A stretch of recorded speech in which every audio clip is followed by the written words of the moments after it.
Hello दोस्तों, कैसे हैं आप सब। मैं ठीक हूँ, उम्मीद करता हूँ कि आप भी ठीक होंगे, मज़े में होंगे और दुर्गा पूजा को भी सेलिब्रेट कर रहे होंगे और साथ ही साथ प्रिपरेशन को भी कंटिन्यू कर रहे होंगे। दोस्तों, हम लोग बीएससी पार्ट 1 है डिफरेंशियल कैलकुलस जो पेपर 2 में पढ़ना था उसका सैम्पल पेपर का हम लोग क्वेश्चन नंबर 1 से लेकर 10 तक ऑलरेडी कर चुके थे और क्वेश्चन नंबर 11 से लेकर क्वेश्चन नंबर 25 तक इस लेक्चर में करेंगे।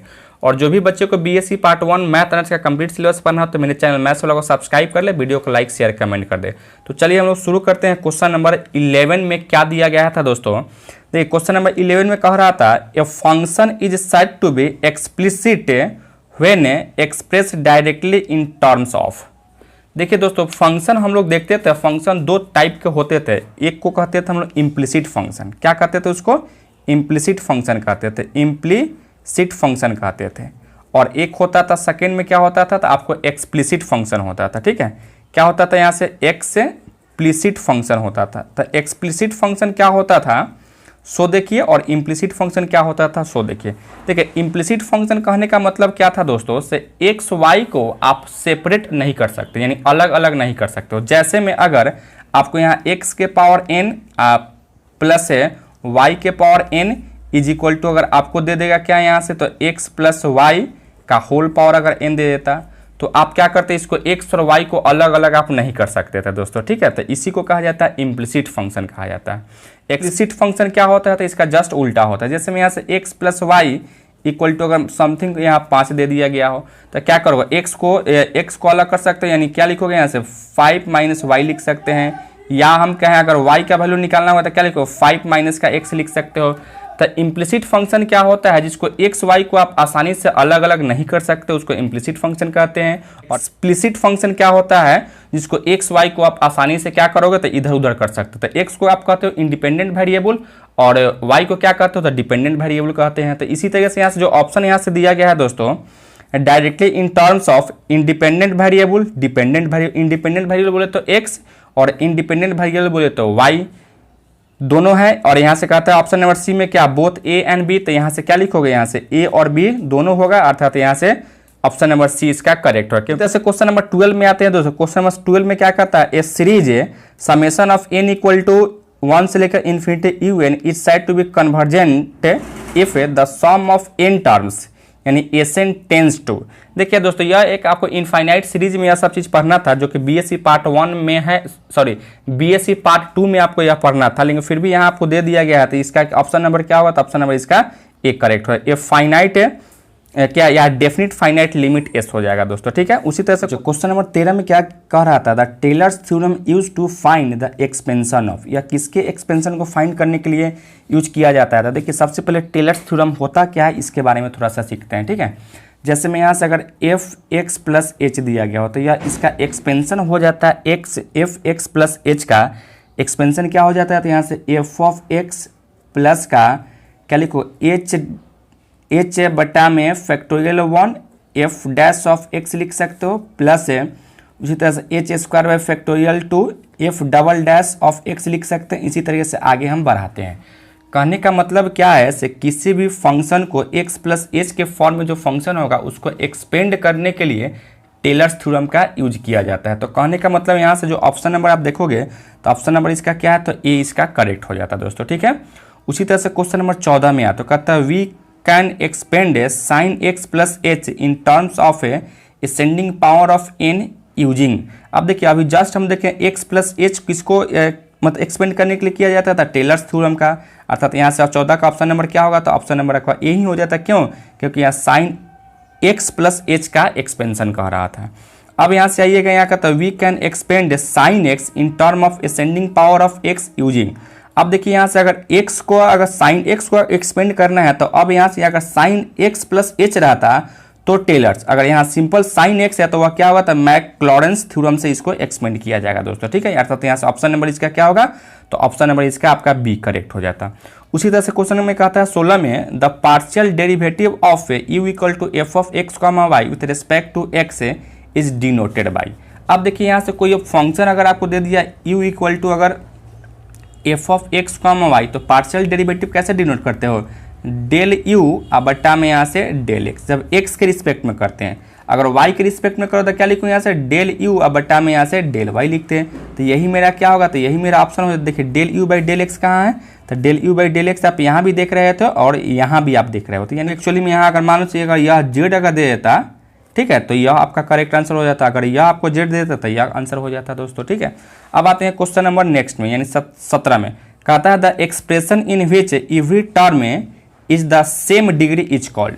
अगर कोई भी एक्सप्रेशन हो जो कि जिसका डिग्री क्या हो, सेम हो, जैसे मैं यहाँ से एक्स स्क्वायर प्लस का एक्स वाई प्लस का वाई स्क्वायर, देख रहे हैं सबका डिग्री क्या है, यहाँ से 2 है 2 है 2 है, या अगर हम एक्स क्यूब प्लस का 3x स्क्वायर वाई प्लस का 4x वाई स्क्वायर प्लस का वाई क्यूब करें, तो यह भी क्या है, सबका डिग्री देख रहे हैं सेम है, तो यह क्या कहलाता है, तो होमोजीनियस फंक्शन कहलाता है दोस्तों, ठीक है। अर्थात इसको ऑप्शन नंबर यहाँ क्या है, तो ऑप्शन नंबर ए ही इसका करेक्ट हो जाता है। उसी तरह से क्वेश्चन नंबर आते हैं वो आप 18 में। क्वेश्चन नंबर 18 में क्या कहता है, if u is a homogeneous function of x and y of degree n a, तो क्या होगा। देखिए यहाँ कोई भी फंक्शन अगर आपको एक होमोजीनियस फंक्शन अगर यहाँ से दिया रहता था, ठीक है, और क्या यू आपको होमोजीनियस फंक्शन होता था, तो यूलर्स थ्योरम क्या होता था, यूलर्स थ्योरम हम करते थे यहाँ से x del you by del x plus y del you by del y equal to क्या हो जाता था, तो यहाँ आपको हो जाता था एन इंटू यू हो जाता था, जहाँ एन क्या है तो उसका डिग्री होता था दोस्तों, ठीक है। यानी जो ऑप्शन नंबर आप यहाँ से देखोगे तो ऑप्शन नंबर इसका क्या है, तो ऑप्शन नंबर इसका बी करेक्ट हो जाता है। अगर यही अगर तीन फंक्शन अगर तीन के रिस्पेक्ट में एक्स वाई जेड भी रहता तो क्या लिखते हैं, यहाँ से एक टर्म और बढ़ा देते, यानी X del you by del x plus का Y del you by del Y और प्लस का Z del you by del Z equal to क्या लिखोगे यहाँ से, तो एन इंटू यू लिख सकते थे दोस्तों, ठीक है।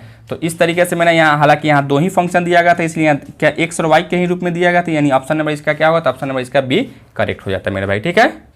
देखिए क्वेश्चन नंबर 19 में भी आपको अभी जो बताया थर्ड दिया गया, if u is the homogeneous function of nth degree in x Y z, तो क्या होगा आपका, तो अभी जस्ट आपको यहाँ से बताएं, 3 के लिए भी बताए थे दोस्तों, ठीक है। 3 के लिए क्या बताए थे आपको, तो यही होता था del you by del x plus y into del you by del y plus z into del you by del Z equal to n u हो जाता था। तो यही आपका क्या है, देखिए यहाँ से ऑप्शन अगर मैच करते हैं तो x del you by del x plus y del you by del y plus z del you by del Z equal to n u हो जाता था, यानी इसका ऑप्शन नंबर क्या होगा, तो ऑप्शन नंबर ए इसका करेक्ट हो जाता है, ठीक है।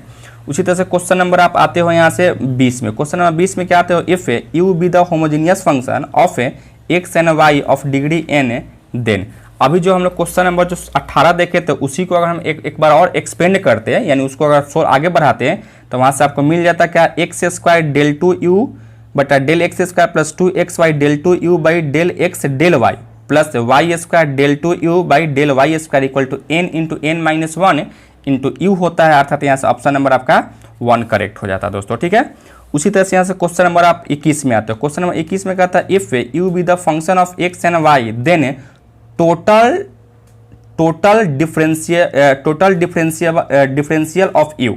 देखिए इसका हम लोग फॉर्मूला क्या जानते हैं, तो इसका हम लोग फॉर्मूला जानते थे दोस्तों, क्या होता था, del u equal to d u equal to del u बटा में del x into d x अब प्लस का डेल यू अब बटा में यहाँ से del x del x del y into d y होता था दोस्तों, ठीक है। तो यहाँ से जो यही आपका टोटल डिफरेंशियल होता था, तो यहाँ से जो अगर ऑप्शन हम मैच करेंगे दोस्तों, तो यहाँ से ऑप्शन नंबर आप बी देखोगे, d u equal to del you by del x into d x plus del you by del या वाई अगर होता दोस्तों, यहाँ से अगर वाई होता तो यही मेरा ऑप्शन नंबर बी सही हो जाता, लेकिन यहाँ तो वाई दिया नहीं गया था, इसलिए हम क्या करेंगे, यहाँ से नॉन ऑफ दीज मारेंगे दोस्तों, ठीक है।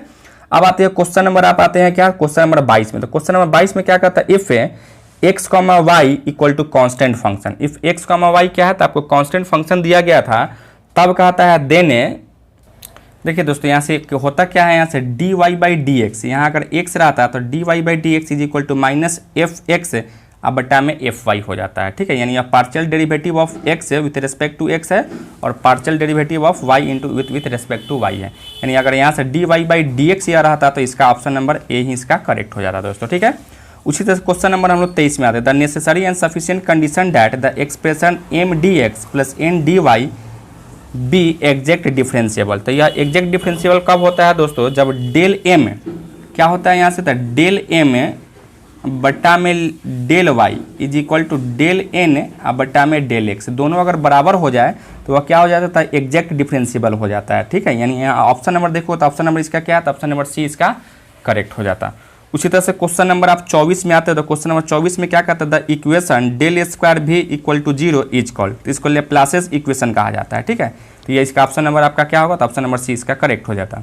उसी तरह क्वेश्चन नंबर 25 में देखोगे, any homogeneous function of X Y Z which satisfy Laplace's equation is called harmonic कहा जाता है इसको। ठीक है, तो इस तरीके से इसका ऑप्शन नंबर क्या होगा, तो ऑप्शन नंबर इसका आपको बी करेक्ट होता था। इस तरीके से हम लोग क्वेश्चन नंबर 11 से लेकर क्वेश्चन नंबर 25 तक इस लेक्चर में कर चुके हैं, और क्वेश्चन नंबर 26 से लेकर क्वेश्चन नंबर 50 तक भी ऑलरेडी अपलोड किया जा चुका है दोस्तों। ठीक है, तो इस लेक्चर में आज के लिए इतना ही रहने देते हैं। यह लेक्चर कैसा लगा आप कमेंट करके जरूर बताइए। चैनल पर नए हैं तो चैनल को सब्सक्राइब कर लीजिएगा, वीडियो सबसे पहले देखने के लिए बेल आइकन को भी प्रेस कर लीजिएगा। धन्यवाद दोस्तों।